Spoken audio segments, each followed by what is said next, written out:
नमस्ते नमस्कार जय हिंद दोस्तों, स्वागत है आपके अपने YouTube चैनल पीसीएस मेकर पे। तो देखिए फ्रेंड्स, हम लोग आज ये ट्यूटोरियल का फिर से एक टॉपिक सा वीडियो लेके आए हैं और ये सबसे इंपॉर्टेंट पॉइंट फ्रेंड्स के 1 जनवरी 2023 से लेके 1 दिसंबर 2023 का आपका वर्षिकांक करंट अफेयर्स और ये बहुत इंपॉर्टेंट है फ्रेंड्स। तो इससे पहले मैंने 10 प्रैक्टिस सेट अपलोड कर दिया है, अगर आप नहीं देखें तो प्लीज़ आप पीसीएस मेकर चैनल को विजिट कीजिए, वहाँ पे आपको एक एक वीडियो प्रोवाइड किया जाएगा। तो देखिए फ्रेंड्स, आज जो हम लोग पढ़ेंगे कि ये आपका सबसे इंपॉर्टेंट वीडियो है आपका, जो आज का हमारा टॉपिक है कि भारत सरकार के प्रमुख रिपोर्ट, मतलब भारत सरकार ने बहुत सारी रिपोर्ट को जारी किया है, उससे रिलेटेड हम टॉपिक को देखेंगे और इसको अच्छे से क्लियर करेंगे। और सबसे इंपॉर्टेंट पॉइंट हमारा आज का वीवीआई स्वच्छ सर्वेक्षण रिपोर्ट 2022। और देखिए फ्रेंड्स, यह कितना इंपॉर्टेंट है मैं इसको आपको बता, पहले मैं ऑलरेडी पहले वीवीआई लिख दिया हूँ। मैं बार बार बोल रहा हूँ फ्रेंड्स कि आपको यूट्यूब पर बहुत सारे वीडियो मिल जाएंगे, लेकिन आपको वहाँ पे पहले से एनालिसिस नहीं किया जाएगा। मैं आप लोग के लिए एनालिसिस पहले कर लेता हूँ ताकि आपका क्या क्या अगर पॉइंट्स आपका इंपॉर्टेंट हो वो मैं डायरेक्टली आपको कॉन्फिडेंस के साथ बता सकूँ। ठीक है, तो प्लीज़ आप एक बार विश्वास करके पीसीएस मेकर चैनल से जुड़िए। आप लोग के लिए डेली मैं टॉपिक्स का वीडियो प्रोवाइड करूँगा और मैं विश्वास दिलाता हूँ कि आपका 17 दिसंबर जो आपका टारगेट है उससे पहले मैं आपको एक एक वीडियो में कंप्लीट कर दूंगा आपके करंट अफेयर्स का। और विश्वास मैं दिलाता हूं कि आप रिवीजन करने के लिए एक दो बार वीडियो देखिए, करंट अफेयर्स से एक देखिए फ्रेंड। अगर आप बार बार अगर 2-3 बुक अगर फॉलो करते हैं तो उसमें आपको प्रॉब्लम होगी।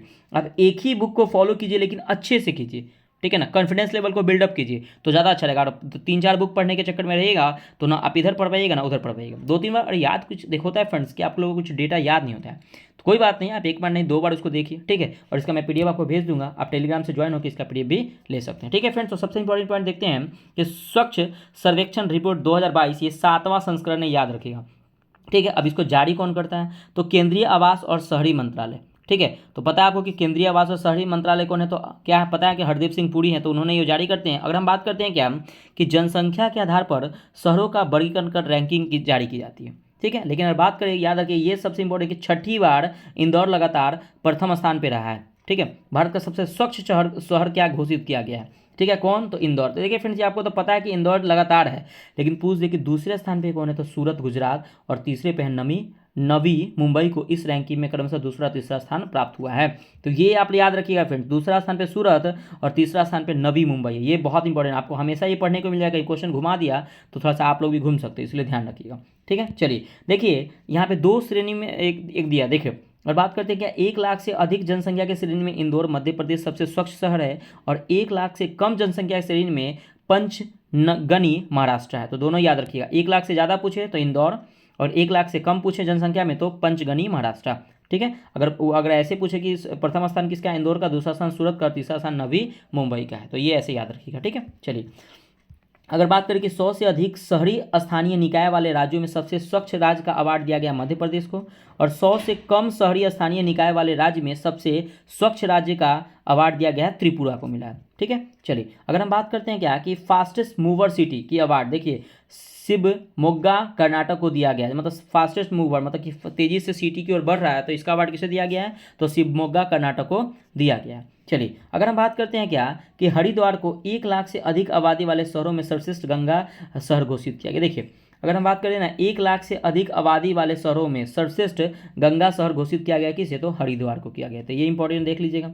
चलिए अगर हम बात करते हैं क्या, यहाँ पे देख लेते हैं, ये बिजनौरा 1 लाख से कम आबादी वाले शहरों को सर्वश्रेष्ठ गंगा शहर घोषित किया गया है। तो एक बार बस आप देख लीजिए फ्रेंड्स, जो मैं इंपॉर्टेंट रहेगा मैं आपको बता दूंगा, क्योंकि देखिए एक बार देख लेने से कहीं क्वेश्चन बन सकता है, तो एक बार देख लीजिए, ठीक है। अब देखिए अगर हम बात करते हैं कि महाराष्ट्र के देवलाली छावनी बोर्ड सबसे स्वच्छ छावनी बोर्ड घोषित किया गया, तो ये थोड़ा सा देख लीजिएगा कि कौन सा छावनी बोर्ड जो सबसे स्वच्छ है, तो महाराष्ट्र के देवलाली, ठीक है। चलिए अगर हम बात करते हैं क्या कि देखिए, अगर बात करते हैं क्या कि स्वच्छ भारत मिशन 2.0 के तहत ना कचरा मुक्त शहरों के रेटिंग दिया गया, स्टार रेटिंग 7, 5, 3 ये सब रेटिंग दिया गया, ठीक है। अगर बात करें कि 7 स्टार के तहत एकमात्र शहर कौन सा है, तो इंदौर है। बाकी आपको भोपाल, मैसूर, नवी मुंबई, विशाखापट्टनम, तिरुपति ने 5 स्टार कचरा मुक्त प्रमाण प्राप्त किया है, ठीक है। लेकिन सबसे अगर 7 स्टार पूछ दे तो याद रखिएगा इंदौर, और घुमा के थोड़ा सा क्वेश्चन पूछना तो, ठीक है। चलिए नेक्स्ट बात करते हैं क्या कि स्वच्छ सर्वेक्षण ग्रामीण 2022 के तहत बड़े राज्यों में प्रथम पुरस्कार किसे मिला, तेलंगाना को, ये इंपॉर्टेंट है, याद रखिएगा, ठीक है। स्वच्छ सर्वेक्षण ग्रामीण 2022 के तहत बड़े राज्यों में प्रथम पुरस्कार किसे मिला है, तो तेलंगाना को मिला है। द्वितीय स्थान आपको हरियाणा, तृतीय स्थान तमिलनाडु, याद रखिएगा। चलिए सफाई मित्र सुरक्षा चैलेंज को में भाग लेने वाले शहरों में तिरुपति को सर्वश्रेष्ठ शहर का पुरस्कार मिला है, उतना इंपॉर्टेंट नहीं है, आगे बढ़ते हैं। चलिए अगर हम बात करते हैं क्या कि राष्ट्रीय विनिर्माण नवाचार सर्वेक्षण NMIS 2021-22, चलिए अगर हम बात करते हैं क्या कि 27 अप्रैल 2023 को विज्ञान और प्रौद्योगिकी विभाग के सचिव डॉक्टर S चंद्रशेखर ने राष्ट्रीय विनिर्माण नवाचार सर्वेक्षण NMIS द्वारा 21-22 नीति निर्माताओं के लिए सारांश जारी किया है। ठीक है, अगर हम बात करते हैं क्या कि सर्वेक्षण के अनुसार कर्नाटक सबसे अभिनव राज्य है, इसके बाद दादर और नगर हवेली, दमन और दीव, तेलंगाना और तमिलनाडु है। तो देखिए फ्रेंड्स, अगर हम बात करते हैं क्या कि राष्ट्रीय विनिर्माण नवाचार सर्वेक्षण में के अनुसार जो सबसे अभिनव राज्य जो है वो कर्नाटक है, ध्यान रखिएगा। तो ये इंपॉर्टेंट, आपको ये बस याद रखिए, कर्नाटक क्या है, सबसे टॉप पे है। ठीक है, चलिए अब देखिए भारत में जल स्रोतों की पहली गणना। तो देखिए फ्रेंड्स, ये पहली आपको तो पता है कि आपको इंपॉर्टेंट हो जाता है, पहला मतलब आपके लिए इंपॉर्टेंट। चलिए अगर बात करते हैं कि केंद्रीय जल शक्ति मंत्रालय द्वारा, ठीक है, ये जारी होता है किसके द्वारा, तो केंद्रीय जल शक्ति मंत्रालय के द्वारा। ठीक है, तो अभी कौन है, तो गजेंद्र सिंह शेखावत हमारे जल शक्ति मंत्रालय हैं, ठीक है, मंत्री हैं। अगर हम बात करें भारत में पहली बार स्रोत की गणना की गई है, अगर बात करें कि भारत में 24,24,540 जल स्रोतों की गणना की गई है। ठीक है, जिसमें 97.1% ग्रामीण और 2.9% शहरी क्षेत्र भी इसमें शामिल है। ठीक है, अब देखिए फ्रेंड्स, ये इतना इंपॉर्टेंट है नहीं, बस अब एक बार आप देख सकते हैं वीडियो पॉज करके, मैं आगे बढ़ता हूँ। चलिए, जल स्रोतों का स्वामित्व निजी संस्थाओं के पास 55.2% और सार्वजनिक क्षेत्र के पास 44.8% है। चलिए आगे बात करते हैं क्या कि जल स्रोतों की संख्या में शीर्ष 5 राज्य, टॉप पे पश्चिम बंगाल है, उत्तर प्रदेश, आंध्र प्रदेश, उड़ीसा और असम है। ठीक है, देखिए यहाँ पे इंपॉर्टेंट है आपका कि जल स्रोतों की संख्या में अंतिम राज्य किसका है, तो सिक्किम का है। कुल जल स्रोतों में 78% जल स्रोत मानव निर्मित है और 22% जो जल स्रोत है वो प्राकृतिक है। ठीक है, देखिए ये इंपॉर्टेंट है आपका कि आंध्र प्रदेश में टैंकों की संख्या क्या है, तो सर्वाधिक है। पश्चिम बंगाल में तालाबों एवं जलाशयों की संख्या क्या है, सर्वाधिक है, ये इंपॉर्टेंट है। और तमिलनाडु में झीलों की संख्या सर्वाधिक है, ये भी इंपॉर्टेंट है। और जल संरक्षण योजनाओं में महाराष्ट्र अग्रणी राज्य है, तो ये भी आपका इंपॉर्टेंट है। ठीक है, तो ध्यान रखिएगा। चलिए, और ये बहुत इंपॉर्टेंट है कि भारत में सड़क दुर्घटना रिपोर्ट 2022, ठीक है, ये नवंबर 2023 में जारी हुआ है। अगर हम बात करते हैं क्या कि 2022 में सड़क दुर्घटना 36.5% हो गई है। ठीक है, अगर हम बात करते हैं क्या कि वर्ष 2022 में सड़क दुर्घटना में 1.68 लाख लोगों की मौत हुई है, ध्यान रखिएगा, देखिए कितनी मौत होती है। और 2021 की तुलना में ये 12% की बढ़ोतरी हुई है फ्रेंड्स, ये भी याद रखिएगा। ठीक है, 12%। और सड़क दुर्घटना में सर्वाधिक मृत्यु जो हुई है किस राज्य में हुई है, क्वेश्चन यहाँ से बन सकते हैं, तो उत्तर प्रदेश में 13.4%। ठीक, अब NH पर सबसे अधिक दुर्घटना कहाँ पे है, तो तमिलनाडु पे हुई है, ये भी इंपॉर्टेंट है। और सबसे अधिक सड़क दुर्घटना वाले शहर कौन है, तो दिल्ली है। तो ये फ्रेंड्स, ये तीनों जितने भी पॉइंट मैंने आपको बताया सभी आप लोग के लिए इंपॉर्टेंट है, ध्यान रखिएगा। चलिए नेक्स्ट है आपका कि राष्ट्रीय बहुआयामी गरीबी सूचकांक एक प्रगति समीक्षा 2023, तो ये भी इंपॉर्टेंट। देखिए फ्रेंड्स, अगर हम बात करते हैं कि राष्ट्रीय बहुआयामी जो गरीबी सूचकांक इसको जारी करता है नीति आयोग। नीति आयोग के बारे में पता होगा, national institution for transforming India. ठीक है, तो याद रखिएगा 2015 में इसका स्थापना हुआ नीति आयोग का। पहले क्या था, ये पंचवर्षीय योजना था, उसके बाद इसको नीति आयोग किया गया, योजना आयोग को कन्वर्ट करके किसमें किया गया, नीति आयोग में किया गया। ठीक है, अगर हम बात करते हैं क्या इस रिपोर्ट के अनुसार 2015-16 से 2019-21 की अवधि में 13.5 करोड़ लोग बहुआयामी गरीब से मुक्त हुए हैं। ठीक है, तो कितना लोग हुए, 13.5 करोड़, ये आपका सही है। देखिए फ्रेंड्स, ये ऐसे जो क्वेश्चन आएंगे ना, ये आपके जो ABC मतलब डेटा वाला जो क्वेश्चन होता है ना, मतलब कि इनमें से कौन सही ABCD, तो इस तरह से क्वेश्चन ऐसे बन सकते हैं। ठीक है, तो ये आप, इसलिए मैं आपको डेटा पढ़ा रहा हूँ, ठीक है, ताकि आपके एग्जाम में क्वेश्चन ना छूटे। चलिए अगर बात करते हैं कि रिपोर्ट के अनुसार भारत में बहुआयामी गरीबी की संख्या 2015-16 में 24.85 थी, जो घटकर 14.96% हो गई है। ठीक, और ये बहुत इंपॉर्टेंट है कि उत्तर प्रदेश में गरीबी के अनुपात तेजी से कमी आई है। उत्तर प्रदेश के बाद अपना राज्य बिहार, उसके बाद मध्य प्रदेश, कमी आई है उत्तर प्रदेश के बाद बिहार। ठीक है, लेकिन सबसे गरीब अगर राज्य की बात करें तो अपना बिहार ही है, ध्यान रखिएगा फ्रेंड्स। ठीक है, तो इसको हम ही लोग ऊपर कर सकते हैं, हम लोग कोशिश करेंगे इसको ऊपर करें, लेकिन सरकार का भी बहुत ज़्यादा सपोर्ट होना चाहिए तभी ऊपर हो सकते हैं। ठीक है, लेकिन हम लोग का भी कहीं ना कहीं सपोर्ट होना चाहिए। ठीक है, चलिए, तो वर्ष 2015-16 से 2019-21 की अवधि में गरीबी की तीव्रता 47% से घटकर 44% हो गई है। ठीक, चलिए अगर हम बात करते हैं कि निर्यात तैयारी सूचकांक रिपोर्ट 2022, तो देखिए अगर हम बात करते हैं क्या कि यह देखिए नीति आयोग द्वारा जारी किया जाता है।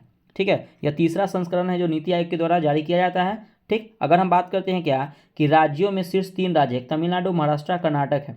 ठीक, अगर हम बात करते हैं क्या कि बिहार का इसमें कौन सा स्थान है, तो 22वां स्थान है, याद रखिएगा। निर्यात तैयारी सूचकांक रिपोर्ट 2022 में बिहार का क्या स्थान है, तो 22वां। टॉप पे कौन है, तो 3 राज्य तमिलनाडु, महाराष्ट्र एवं कर्नाटक। ठीक है, तो ये बस याद रखिए। चलिए नेक्स्ट, प्रदर्शन ग्रेडिंग इंडेक्स PGI 2.0, तो देखिए ये शिक्षा मंत्रालय के द्वारा जारी होता है, बस इतना ही जानिए, विशेष नहीं जानिए। चलिए आगे देखते हैं, और ये आपका तो बहुत इंपॉर्टेंट है कि नीति आयोग का सूचकांक रिपोर्ट मई 2023 में जारी हुआ था। ठीक है, स्वास्थ्य सूचकांक रिपोर्ट।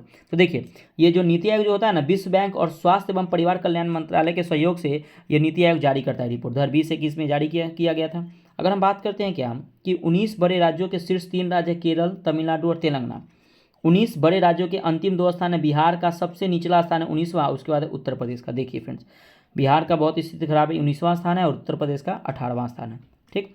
अगर बात करें कि छोटे राज्यों में प्रथम स्थान है त्रिपुरा का, छोटे राज्यों में अंतिम स्थान है मणिपुर का, और केंद्र शासित प्रदेशों में प्रथम स्थान है लक्षद्वीप का, और केंद्र शासित प्रदेशों में अंतिम स्थान किसका है तो दिल्ली का है। तो ये डेटा फ्रेंड्स याद रखिएगा, ये डेटा आपको याद होना चाहिए। ठीक है, चलिए इसका मैं पीडीएफ आपको प्रोवाइड कर दूंगा फ्रेंड्स, तो प्लीज़ आप वीडियो शुरू से लेकर अंत तक देख लीजिएगा। और इसको रिवीजन के लिए मैं पीडीएफ आपको पीसीएस मेकर टेलीग्राम ग्रुप है उसमें मैं भेज दूंगा, आप उससे ज्वाइन हो जाइए। ठीक है, चलिए नेक्स्ट है क्या कि इंटरनेट इन इंडिया रिपोर्ट। देखिए अगर हम बात करते हैं इंटरनेट में, देखिए सबसे ज़्यादा जो इंटरनेट ना भारत के लगभग 52% आबादी ना इंटरनेट से यूज़ करते हैं। ठीक है, लेकिन ये इंपॉर्टेंट कि जारी कौन करता है, तो यह report the internet and mobile association द्वारा जारी किया गया है। ठीक है, अगर बात करें सबसे ज़्यादा कहाँ पे इंटरनेट यूज़ किया जाता है तो गोवा में 70% सर्वाधिक यूज़र है गोवा में, और सबसे कम है अपना राज्य बिहार में इंटरनेट।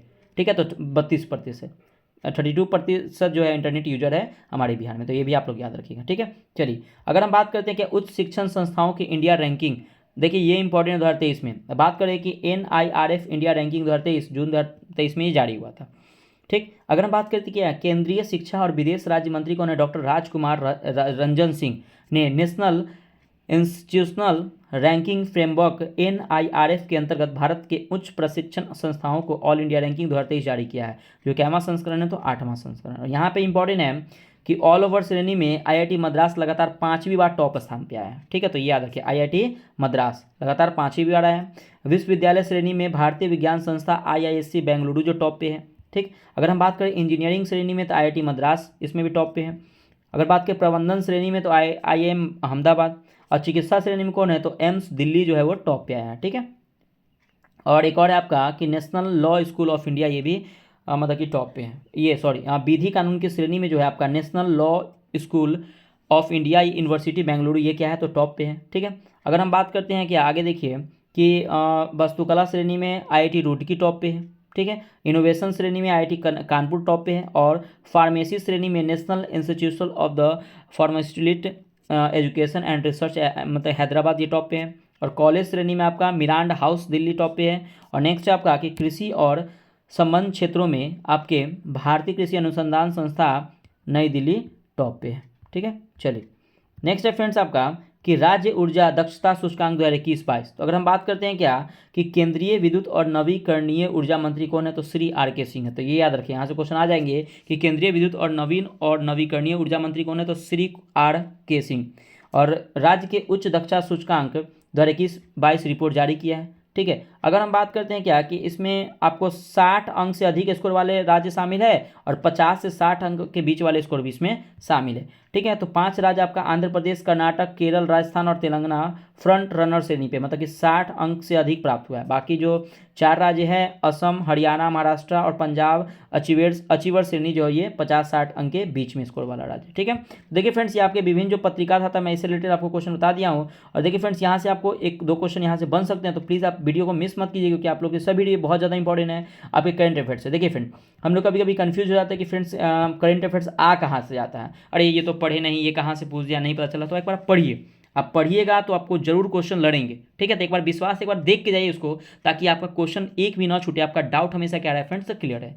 ठीक है फ्रेंड्स, तो प्लीज़ आप वीडियो अच्छा लगे तो चैनल को सब्सक्राइब जरूर कीजिएगा, वीडियो को लाइक जरूर कीजिएगा, और पीसीएस में चैनल पर अगर फर्स्ट टाइम होंगे तो इसे आप शुरू से अंत तक जरूर देखिएगा। ठीक है फ्रेंड्स, तो मिलते हैं नेक्स्ट वीडियो में।